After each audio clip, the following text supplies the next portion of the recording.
अस्सलाम वालेकुम। वालेकुम सलाम। मुझे बताइएगा आए कहाँ से हैं और यहाँ पर क्या कर रहे हैं? हम बहुत दूर का गोला से आया है, आप भिलिजवा का नाम ही नहीं सुने, अंतरिक्ष मां से आया हम। यहाँ पर क्या कर रहे हैं? पाया हम एक आदमी है, इमरान खान का नाम है, वो का है, बहुत राइट है, हम उसे मीटिंग मारने आया हूँ। क्यों राइट है, वजह होती है?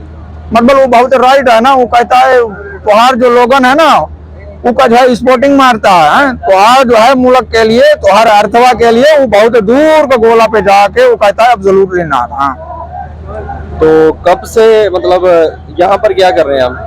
मतलब हम पहले बताए हैं ना आपका, फोकस वो लगा के यहाँ बैठे हैं, इमरान खान ऐसे बाहर एंट्री मारेगा, हम उनसे मीटिंग मारेगा, मुलाकात हुआ ना। तो 14 मई को इलेक्शन हो रहे हैं, तो आपकी साइकी आपकी तो बड़ी फास्ट चलती है साइकी, तो क्या कह रही है, क्या नजर आ हो जाएंगे इलेक्शन? इलेक्शन भी होगा और जीतेगा भी एक आदमी, वो जो है देख रहा है ना जौन, हाँ उसका पता है कि कौन जीतेगा। हाँ, तो पीडीएम का क्या फ्यूचर देख रहे हैं?